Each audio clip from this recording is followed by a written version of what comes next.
Joining me now is writer and director Stephen Gaghan, whose films Traffic and Syriana have shed much-needed light on the worlds of drug trafficking and the oil industry. Syriana was recently released on DVD, and Stephen is hard at work on his next project, Blink. But he was kind enough to take a break and join us today. Stephen, it's a pleasure to meet you, man. Hey, nice to meet you, too. Thanks for showing up. So, no worries. How have you been? I'm in that writing phase, so it's a big struggle. You know, I have a lot of balls up in the air trying to turn Blink into a movie, but it's I'm doing well. Cool. Gonna surf later. Looking forward to it. Oh, nice. Well, we're gonna definitely get to Blink because I want to know all about that. But first, I want to talk about Syriana. Do you think that with recent events, that the film is possibly more relevant now than when it hit the theaters months ago? You know, that's an interesting question. The original ending of Syriana was George Bush going into Congress, and I was going to use actual footage from the Iraq War declaration, and he's going to declare war on Iran. So, in other words, the end of the movie would be the actual president of the United States declaring war on Iran. Right. Okay, in 2003, this goes up the flagpole, you know, at the studio and with the producers, and everyone's like, "You're insane. We're getting along great with Iran. There's not going to be any war in Iran. What are you talking about?" Meanwhile, you know, my number one, cohort and source for most of the stuff is the ex-Iraq bureau chief, Bob Baer. So all his pals are like Iran hands, and they're all these guys who've spent 25 years. And so what's coming down to me is like, it doesn't matter what's going on now. They have a nuclear program. And the minute they start looking like they're going to test a bomb, gloves are off, and we're in a new day. They all said to me from the first moment of research on Syriana, Iraq is a sideshow. So in 2003, I was trying to fight for this ending, and it was incredibly hard. So anyway, do I think it's relevant? I mean, absolutely, in terms of what's going on with Iranian policy, that Iran is coming back to the center of sort of our Middle Eastern policy, and it got ejected for a little while. But then, and on the other side, it's just gas prices. You fill up your car and it's $75, and I think that, this is definitely, as gas goes to $4, $5, $6 a gallon, which is inevitable, the politics and the policies that underlie Syriana, have to become more relevant. I mean, just have to. They hit your pocketbook, so you go, wait, what was that crazy movie about, It was Fat Clooney. I don't know, he was like angry about something. Yeah. It seems to me that our thing with Iran is because the Unocal pipeline didn't work, and we need their northeastern border with Turkmenistan. That's key, that Caspian gas and oil reserve. Yeah, it's funny. I spent a lot of years, obviously, researching this and reading about it and talking to people, oilmen and European, secretive money guys, and people that do seem to have their hands on levers that I didn't know existed. And you can analyze really you can analyze geopolitics from a financial perspective. And then there's this kind of flip side that says, well, you don't really believe it's just about oil, do you, Steve? That's so naive. It's not about that. It's about the fundamentalists driving policy and thinking there's going to be last days on the shores of Jerusalem. Or it's really about a re-election strategy that, no president in a time of war has ever been unseated, so you have to have a war, And so, anyway, there's the money side, and then there's kind of like this amorphous, it's all these other things. And you go, all right, we put these incredible sanctions into place against Iraq. Iraq has all this energy in the Western Desert. No one knows what's out there exactly. It hasn't really been surveyed properly. But there are rumors of Saudi-size pools of energy underneath the ground. Well, during our embargo phase, where no American companies are allowed to trade with Iraq, what's happening? What's happening in Iraq? I can tell you what's happening. The French are trading with Iraq. The Russians are trading with Iraq. The Japanese and Chinese are trading with Iraq. And so America has now got last seat at the table. There's not even crumbs left for us. So in a post-embargo world, post-92, we don't get any of that energy. Unless what? Unless you reset the table. Yeah. And if you reset the table, then all those agreements and alliances are thrown out. And now it's open, and obviously, our Halliburton-run government will have first dibs going in. Now, I'm massively conflicted by this because I'm also a huge beneficiary of the standard of living in the United States. I know what it means to be able to get in my fucking 66 GTO and go cruising around with the top down on the LA freeways. So it's not easy to point fingers. It's complicated. But I'll tell you, the minute I threw out all those tortured arguments for the Iraq war and suddenly said, well, what if we're just resetting the table for energy? Yeah, follow the money. You just go, suddenly, like, you're not confused anymore. You go, oh. I wish they'd just been following the money. If they'd just been honest, I swear to you, if the president of the United States went to the country and said, listen, here's what happened, and we need this oil. We need it. Look, you're driving an SUV. You think you need it? You need it. I think America would have gone, all right, I buy that, It's in our national interest. But there's just all this tortured, hidden, sneaky bullshit covering it up that drives you crazy. As a citizen, not a filmmaker, what did you learn from Syriana? That's an awesome question, because it was really just one jaw drop. I mean, the research phase, where I got to travel in Europe with this CIA officer, ex-CIA officer, but 23 years as a CIA officer, and I started a network through his Rolodex, essentially. And you meet these kind of, global oil and arms guys, and very early on, I kept hearing this quote, and it was so amazing. They said, the oil business and the arms business are the same business. It's the same business. Get it through your head, Steve. It's the same business. And I'm like, huh? What? They go, no, the dollar figures on arms deals are too big. Governments don't write checks. You want to sell like $14 billion worth of, fighter jets to some country.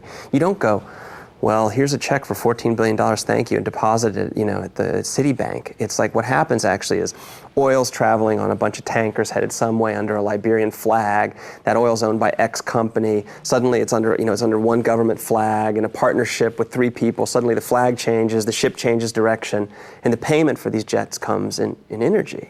Energy and arms, the bullet and the oil are the same thing. And I was just like, and these are the guys, that have their own 767s, have the $100 million estate overlooking Geneva, and you tend to take them seriously. Yeah. I think it's important that people know how deeply you go into research mode to get your films together. So can you talk about your research trip into Beirut for Syriana? It's really a funny, yeah, it is a good story. It's a weird story. Being by yourself, landing in the Middle East, at the airport, at the Beirut airport, in a post-9/11 world, when there's just nobody around that looks like you. And you feel automatically like this kind of exposed American fear. It was spooky. But my cell phone rang, answers, and it's a guy. And he's a acquaintance of an acquaintance of Bob Baer, who's as you know, our ex-Iraq bureau chief, but also the man who wrote, See No Evil, which See No Evil is infiltrating, a lot of it's about infiltrating Hezbollah in Beirut in the 80s. So here's a guy whose book is the #1 bestseller in Beirut at this moment, for talking about how he infiltrated Hezbollah. And his friend's friend is calling me up, and it's just this voice. I've never met him. The voice goes, I have something very special you can do, but I can't tell you what it is, and you have to do it right now. I'm standing in line, like waiting to get my passport stamped in Beirut. I'm like, what? Now? Yes, right now. And you can't tell me what it is? No, but my driver will be out front and take you. I'm like, are you kidding me? He's like, really, you'll be glad you did this. Oh my God. So I go out and I get in the back of the car with this guy who doesn't speak any English, and I don't speak any Arabic. And we're driving down the highway from the airport. Suddenly, boom, car just turns off, and we're through this narrow road, and I know exactly enough to know about Beirut. I know enough to know that I'm in the southern suburbs. I'm in like the place that's the Hezbollah stronghold. And I'm down these little narrow streets, they get narrower and narrower, and I'm clueless. Turn. I start looking, and there's guys with guns. There's guys with guns stuck in their waistband. There are guys up on roofs with rifles. Anyway, this gate drops across the road. Like it's a public road, and there's a gate operated by private people. You're just not used to seeing this. It's like not like guys in uniforms. It's like guys in like t-shirts with guns stuck in their waistband who've just decided to close off the road, like as a hobby. They took me out of the car. They took my backpack, my pins, everything out of my pockets. They took my belt. They took my shoes. And then they took me around the gate and put me in this other car, and then they blindfolded me like a little. And I just, it happened really fast. Do you think I'm going to get executed? I thought, it's weird. Like 2 things were going on simultaneously. One, the way they were dealing with me, it did not feel like a kidnapping. Like it felt like this is done a lot. This is the standard security. I mean, it felt more official, even though it didn't look official. Right. Like they weren't manhandling me and screaming at me. They were being polite, but But then, so that's on one hand, and then on the other hand, you've been in Beirut for 15 minutes, and you have a hood over your head, and you're back some fucking car, and you're riding through these streets, and I'm just sitting there going, you're the dumbest person ever. You're incompetent. I mean, your connection is Bob Baer, a guy who infiltrated Hezbollah. I mean, all these people want to do. I've met all these Syrians and guys in the Syrian intelligence, and they're like, Baer cannot go to Beirut. Baer cannot go to Beirut. It's too dangerous. Everyone's read that book. They all want to know who did he flip in the 80s? And these are guys with long memories. They want to know who Baer flipped, who was the CIA working through. And I'm like, and who are you? You're the guy that's been in the newspaper who's adapting his book. It's stupid. Anyway, there's guys standing around like you're waiting to meet like your local alderman in some neighborhood. It's like in a civic, people look like farmers waiting to ask favors of the Godfather. And I'm just waiting.